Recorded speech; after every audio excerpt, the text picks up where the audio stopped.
Welcome to our latest edition of our sire release program for Showbox Sires, where we have guests to talk about each bull we release into the Showbox Sires program. Today, we're excited to bring to you our newest bull you may have seen some publicity on already, that is out there available through the Select Sires and Worldwide Sires system. His number is 744HO18211, Dagger. Dagger is the Hulu son out of Lamba Danika, a cow that we'll talk more about in our podcast today. One of Doc's really outstanding udder daughters that seems to be transmitting extremely well when it comes to the traits that she is passing along to her sons and daughters. She goes back, of course, to Doc 8784, the cow that we'll talk more about again in this podcast. That's doing so much for the breed. When we acquired the cow from Duckett Holsteins, our group, we thought the cow could change the breed. And certainly with all her impact, it appears she's going to. So we're excited to release this bull and get him into the system. And today, our guest on this is my partner in Showbox Sires, Mike Duckett. And we're just going to walk through what we think about this bull to give you the information out there. Mike, welcome to the podcast. Good morning. Tell us a little what's going on in Wisconsin. It sounds like you've had a pretty good run out there. That'll make everybody happy. So I think this is maybe the first time ever. We're probably a month ahead of schedule here. Got a little rain the last couple of days, but the sun's shining bright now. Here in central Wisconsin, you don't hardly ever say you need a little rain, but yesterday it was okay to have a rainy day. It was time to settle the dust and regroup and start again here this next week and finish up some crops. And I think everybody's got a pretty good attitude about cropping here right now. Well, that certainly helps with all the things going on. A little bit of a good crop season, Mike, will put everybody in a good mood. So as we talk about the release of this bull, the bull himself, very, very interesting bull that we'll talk about his specific numbers later. But Mike, he's a bull that we're actually acquiring from you and Elmview because Elmview and Duckett Holsteins bred this bull.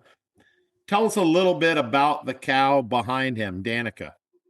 So yeah, we own Danika with Elmview. They had bought a first choice of Doc's Lambdas in Nashville sale, and when it got time to pick the calf, I liked the calf so much. I told Randy, I said, well, why don't I just stay in on this calf, and we'll just keep her here and work with her.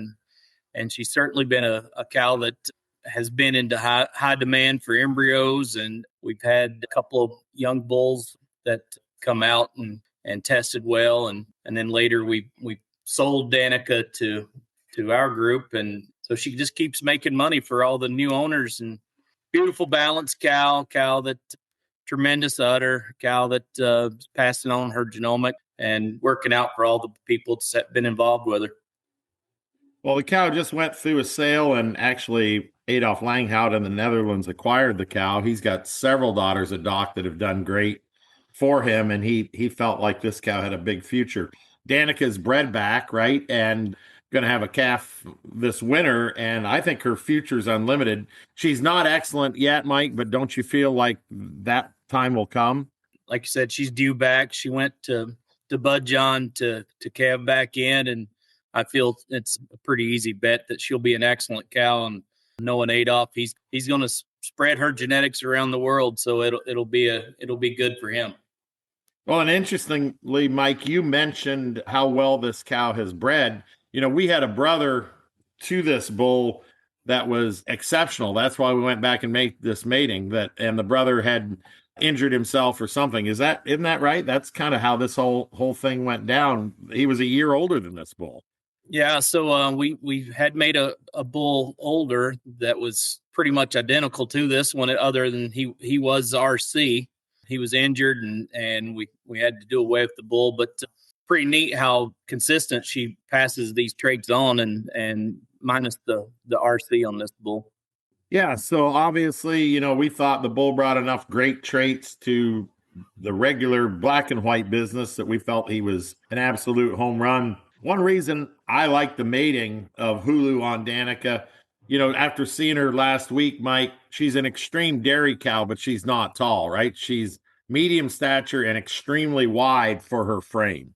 we're starting to see the pattern with Doc on her daughters. And I see a really neat picture yesterday out in the pasture of a daughter of Doc. The family's going to breed wit and power, strength, cows that'll, I feel, will last a long time. And the mating on Danica with Hulu, if you look at his genomics and his linears, he gets a lot of that strength and stature and stuff from the maternal side. Yep, he sure does. And the other thing, Mike, Doc made so many daughters. You and I have sold a lot of them, and they've gone on to lots of different places and done well. But one thing I need to do a little study on is how many excellent daughters the cow already has. But for a young cow, the cow has an extreme amount of excellent daughters, doesn't she? Yeah, and then you go to just this specific mating of Lambda on her. I can think of 3 excellent daughters already as young cows, and Danica will follow suit. And I'm pretty sure we sold one to Western Canada too. That's very good as a young cow. So Doc's going to end up with a lot of. It would be interesting to see how many excellent daughters she already has, and there will be a lot more. We'll do a post on that, Mike. I'll put that on my list of things to do. But back to the Lambda mating, Danica, should be excellent and is an extremely fine cow. But talk about other good ones. There was the one at Zimba's, right, that he bought as a choice at Nashville. Yeah, so she was second choice and scored well I think she was 88 right out of the gate as a milking yearling, and went and showed at some pretty strong shows and did very well. And you and I seen her last summer, and tremendous cow that they've done very well marketing, and she flushes. And as well as I do, a cow can be great, but what makes them great is cows that you can make money with, and cows that make embryos and breed back and show and can do it all. And I think that's kind of how we got our name, is has it all. Most of Doc's daughters have it all. So that's pretty neat to see people step up and buy a daughter and do extremely well. Well, and on that topic, Kings, if you go to King's Ransom, running around their freestall, you'll see, I think, her excellent 92 max score daughter, and she's done extremely well for them, right, Mike? That was a World Classic purchase? Yeah, that was maybe even before they came a partner on Doc, they purchased that one. And same story, they bought the cow or the heifer, and they sell embryos. She makes tons of embryos. Kings do a great job, but she's running right with the commercial group, and she's max scored. And a cow, they send pictures every once in a while, and she looks tremendous. And then lastly, I'll let you speak a little to the one at Flintville, Daisy, and what that cow has done for that young man and his operation. Maybe give our listeners that story, because it's pretty darn cool. So a couple of years ago, Flintville, Jared, through Bob Landis, was going to buy a group of young cows that we were full. And in that group was Lambda Daisy. She was very good as a 2-year-old. And we sent this group out to him, and she ended up going 80 as a 2-year-old. And she flushes unbelievable. He sold eggs all over. He's selling choices and calves for really good money. Now she's max scored 92, and kind of the cow that's getting a good young breeder a good start in the marketing world. And he's going to keep riding this right till it's right into the sunset, because he's aggressive and he's doing a good job. Well, and the reason I bring up those 3 cows, Mike, is because Dagger, as we release him to the population, we have that much confidence in the mating of Lambda and Doc, and this is the first one of those available. And think about it, Kings and the Zimba Hippin partnership with some other friends, and then Flintville, these cows are game changers, aren't they, for an operation, and they've had that much impact. And I think it's kind of neat too. Not every cow family can perform in different kinds of environments, and you just listed 3 very unique environments for cows. You got a commercial one and a somewhere in the middle, and then a small herd in PA that a young guy was just getting started, and it's working out for all 3.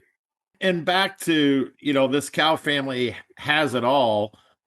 They make great daughters, but they produce and they reproduce and they breed back. And one reason you and I make so many of these available, embryos, daughters, cows, is because we have so doggone many, right? That's part of it. It's a blessing and a curse all at once, right? Our spreadsheets can only get so big, and that's the way you keep up with our embryos and stuff. And this family, they know how to make money. Doesn't matter who's the owner. They seem to do it for everyone. So we think this bull in the AI population, when you compare him to other bulls, Mike, listen to these stats, and you sort through stats pretty frequently. He's 1,100 pounds of milk, basically about break even on fat and protein. You get down to some of his health traits. He does very well on productive life. One of his real high points is somatic cell at 2.76. Mastitis resistance, he's got a nice plus on. All of his wellness traits look pretty nice. They're all on a plus side, which I think talks about the overall balance of this cow family behind him. And once you work off that great somatic cell, then you look at his udder linear traits. They're just off the chains, how good they are. When you look at the bulls' udders, we've got rear udder height at 3.3. We've got rear udder width at 3.7. When you look at his linear chart, Mike, there's hardly anything you'd change about this bull. Is that one of the highlights for you as well? So I spend a fair bit of time looking not only for Showbox, but for what we're using here at the farm. And if you punch in 1,100 of milk and close to 3 points of type with that sort of cell count and trying to keep the stature down and the strength there, your list will not be very long when you hit the button, and it won't take you all day to get through the bulls that'll show up on that list. And I think that makes this bull kind of unique. And you throw in a TPI thing in there too, Mike. He's 30.48 TPI. He's 2.93 for type, so gets you right at 3. His udder composite is 2.25. But again, I go back to the linear traits, and Mike, you and I talk about it all the time. Most of the time, these 3-point bulls are 3.5 point stature, and this bull's 2.07 stature. But what I love in his linear is the rump width and the overall strength. He's over a point for strength, and he's over 2.6 for rump width. Doesn't that fit how you think the cow breeds? Yeah, so that certainly makes that list we just talked about even shorter if you start getting into some of those specific traits. Definitely in the breed right now, the few things that you hear everyone talking about is, well, we don't need them too tall, and we need more strength and width to them. And if you go and so now they've got all these different sites that you can sort 9 million different ways. But if you go and put those specific traits in with the stuff we just talked about, I'd say that list gets even shorter. Yeah, I don't think we'd be exaggerating to say he'd be one of 5 bulls in the whole entire business that you could get over, up near 3 points of type, up 2.25 of udders, somatic cell down under 2 3/4, with stature that's only 2 points, and really good fitness traits. He would be, I'll bet he's one of 5 or 6 bulls that would fit that criteria. We're excited about him from that standpoint because we think he's as balanced a bull as we have released, and again, a little bit different pedigree. Mike, as you talk about this bull, I want to talk about the first proven son really that's hit the market from Doc 8784. The cow's got dozens of sons and grandsons in AI, and everybody's using them heavily. But talk about Has It All and what happened to him this time. One of Doc's first sons got an official proven bull now, and there's probably not a day goes by I don't get a picture from some part of the world of a really good Has It All. He's pretty much the definition of what Doc's doing for the breed is high milk, high type, cattle that are pleasing to everyone, not just a certain, like a commercial group or just the show guys. He's doing it for everyone. And, there's some cows that perform better through her sons and some that perform better through their daughters.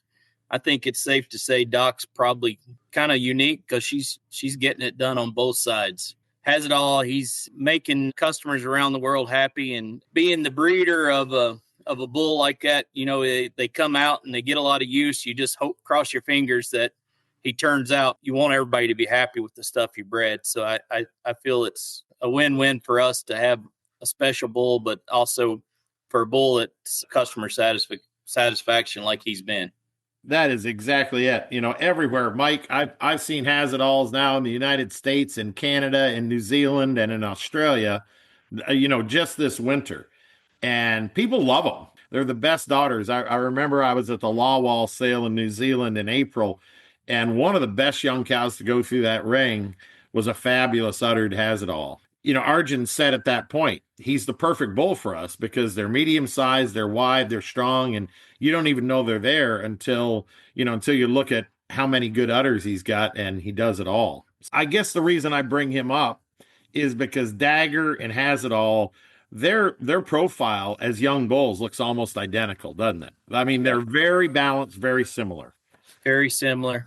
I think we've said from the word go, one thing Doc does is she puts production and she puts type. And if you get those two and not have any major problems anywhere else, I think that's kind of a good place to be. They got to milk and they got to be eye pleasing too. So not every cow does that.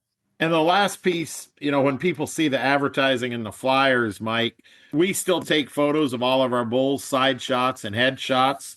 And when you see the picture of this bull, Dagger, he'll stop you in your tracks. The guys and gals at the barns at Select Sires say he's one of the prettier bulls there.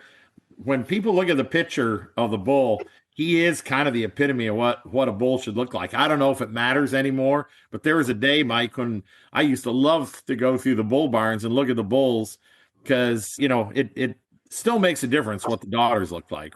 I think it still matters. For confirmation, a correct bull and a correct cow, it should help. So, and for those who are on Facebook and just seen the picture of Has-It-All, another bull that's just incredible. I got text message, you ought to see if Madison and bring the bull classes back because he's an incredible bull to look at. And this bull looks just like him as a young bull. So I think it does matter to a lot of people and it can't hurt. That's for sure. Yeah, I urge you to get on our website and Facebook and look at the pictures of Dagger because he's a pretty booger. That's funny, Mike. We could really start something fun if we brought a row of bulls to Madison. We don't have enough to do at Madison. What if we brought a bunch of bulls? Does that make some sense? It would until show day, but you'd have to lead them all, Tim, because I really don't want nothing to do with that. Think about that in our lifetime, Mike. We used to bring big bulls to Madison, and people used to buy bulls and promote bulls through that. Were you ever at a show where they showed the big bulls? No, I never got to one that when they still showed them. I remember as a kid looking through Holstein World and seeing the pages of them, thinking, well, that's a cool bull. That's a cool bull. But I was never at Madison when they still had the bull classes. Some of my favorite bull showing stories come from mentors of mine, like old Bob Lord, in Vermont, talking about showing those mean old Jersey bulls. And, think about how many great Holstein bulls went through just totally off subject, but think about the fire in Columbus when there was the fire at the big national show and they had to get all those bulls out of the barn. Can you imagine that? I'd rather leave that to the guys in Plain City to handle those bulls. I have no desire to grab onto end one of them. Yeah, so I guess if you're wanting to see one of our bulls, Mike, it's not going to happen at Madison. We'll give you a drink and we'll let you see some of their mothers and sisters, but probably not going to bring you bulls. So as we wrap this up, Mike and I chose to do this podcast alone, mainly just because we had so much material we wanted to share. We wanted to keep it clean and concise. Mike, one thing the industry loves is Mike's matings, your ideas of how to use the bull to breed better cows. Because ultimately, Mike, what we're trying to do is make bulls that make our customers happy. And part of the trick is using them right. And I think your insight breeding the great herd at Duckett Holsteins that you've had and now is into this Showbox matings as you are, give our listeners kind of Mike's matings on how you'd use Dagger. And I think people will get right to using this bull. They say orders are really strong on the bull and people are going to get him in for their summer breedings and let him roll. So give them some places maybe that they would want to use this bull. Right now, I would, with his clean years and the production, sidekick daughters. I mean, there's still a lot of sidekick daughters out there that need to be bred that with the kind of production this bull's going to throw at them and maintain and even increase some of the things that you would change maybe about the side kicks with the high foot and leg composite and the extreme milk. That would be a good mating.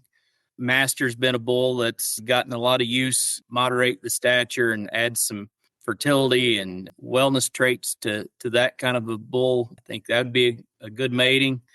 Even if you cross it back over into more of the genomic kind of bulls, there's lots of good choices with some of those bulls. But Sidekick Master, the Unix Blood, I think all those bulls would be ones that, you could use this bull on and be happy with the results. Yeah, actually, Mike, you bring up an interesting topic. Bulls like Sheepster, that are such good bulls. Bulls like Game Day or Taos or Blakely. All those bulls have different bloodlines in this bull, and he'll bring you a lot of type without a lot of stature. Sheepster, we've got some at our other farm, tremendous milk cows. Like you just throw a bunch of type at them and not give up any of that production with a bull like this. And I think for the breeders that are out just trying to breed a great herd, not chase an All-American or 3,500 TPI, this bull will work on those kind of cows and for those kind of breeders that are looking to just breed a good, honest cow. I think the other thing going into summer, my gut feeling is this bull, he's an extremely good semen producer. You never know what fertility is going to be, but think about all the high fertility doc sons and grandsons that are out there. I would guess this bull's going to do a nice job on fertility too, because of the way they're bred. I don't know any breeder around the world with his cell count being what it is. I mean, high milk, low cell count, and look good doing it. That's a pretty good combination. So I think a bull that can get a lot of use in a lot of different areas. Well, I appreciate your insight, Mike, and your time today. It's been a great discussion because this bull's kind of fits everything we're about with Showbox and what we're trying to do. We leave you with the information as you're driving your tractors, spreading fertilizer and planting corn. Have a listen to this, and we hope you enjoy the discussion on Dagger. But when you get back to your computer and you can look up the picture of his mom and his grandma and his sisters, I think you'll find this bull is a bull that you can really just kind of use across your herd. Another bull that popped into my head, Mike, I'm just back from a sale that I really love, the Pazzle daughters. And think about this bull's milk that he would throw on to Pazzle, so just one more area. So we've given him genomic bulls, high type bulls, high function bulls, and every one of them, Mike, Dagger seems to be a logical mating, doesn't he? I think he's got a lot of bulls will fit in one spot or the other, but this bull can work with a lot of different bulls. So it's kind of a unique thing.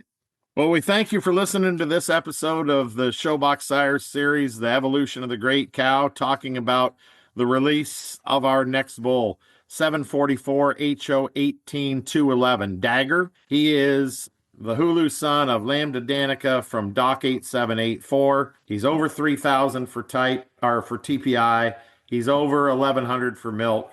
He's nearly 3 points of type, nearly 2 1/4 points of udder, and he's got some of the better health and wellness traits you could find. We hope you enjoyed this podcast and look forward to your comments and ideas about this and other bulls.